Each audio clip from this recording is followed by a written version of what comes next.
الحمد لله رب العالمين والصلاة على سيدنا محمد صلى الله عليه وسلم. إلهي ما هذا سبحانه وتعالى إلهي وكلي ما هذا إلهي قالنا بتقبل كان يقول كاني يا ما هذا مرة واحد إن شاء الله هاي ما انتهينا إنه مرة رئيس التحصيلية سلطان عمر سلطان فارع سلطان محمد إلهي ونحرسته إنك سمر يمين إلهي نقصي سبحانه وتعالى سلطان كلا العالم صار نوان وهم بليانية إلهي كديك سلطان خير قبه ونبض كشقية وهنا كشقية وضد كسكورية إلهي كديك سبحانه وتعالى وحان آدي آد وفرح سنة هاي ورر إيجي سو قالي مدحوينها إنه مدحوينه ديار وياها إن دورشة دي مدحوينها وقت جيس وقبته هادو تا iyo tii hore marka soo eegtid doorashadii labadii isku sigtaan inoo qabtay madaxweynuhu tan uu ku daro taariikhda baaldahab ku geliya Soomaaliya waxa madaxweynuhu horeeyay noqonaya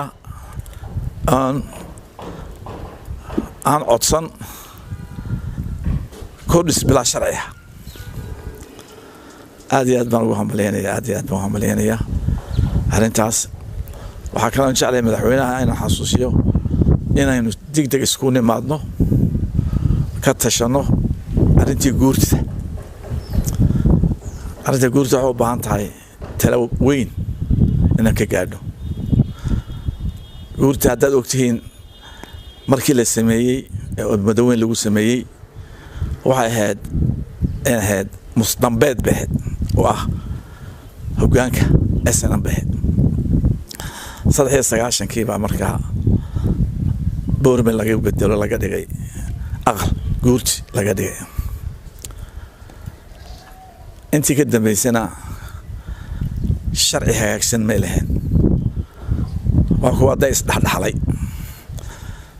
waxay isdhaxleen haddana shuruudi aan la eegin ba 45 jir baa ugu yar inuu soo galo 25 jir baa soo galay in arrintaas aan ka tashano arrintaa iyo tan madaxweynahaba doorashadiisa baa daalayla inaynu sidii aynu uga wada shaqeynay tii baarlamaankii deegaanka aynu iyadana garba isqabsano shuruudir oo aynu ka wada shaqeyno si aynu u noqoto doorashooyin wanaagsan aynu dhacaan oo madaxweynaha daalayla waxaan kaloo markale ku cinay waxa weeye maanta waxa weeye dadku in badan baynu ku soo aanamaalay oo kuraasyo ku nimay hebel ba halkaa maray oo aan ka daba galay iyo talaaye shacbigu maanta wuxuu u baahan yahay inuu dad ku kala doorto wariya ummadan camalkii dowladda lahayd gaarsiinaya oo biyo siinaya nadiif oo caafimaad siinaya oo waxbarasho siinaya oo nabadgelyo siinaya oo leyr siinaya ee loo baahay in lagu tartamo aflagaadooyinka la joojiya weeye dadkeena madaxda siyaasiyiinta inagu markii hore qaad ka joognay oo nimankii cimaamada sitay inaga ku darnay hadda qabyaalada laga joojiyo dadka reeraha la caayaa la joojiyo qofku markuu wax sheego oo ilaaha tacliin ma jirto biyo ma hayno wasiir hebel wax ma qabto oo inuu soo fariiso ilaa waan qabtay oo waxaan qabanay oo waxaan ka hadla ma hayno dadka shakhsi caayma waan kula doodey waxaan ku leeyahay wasiir badaheed mas'uul badaheed halkaas waa dayacday waxa kama qaban waana timaado tilaha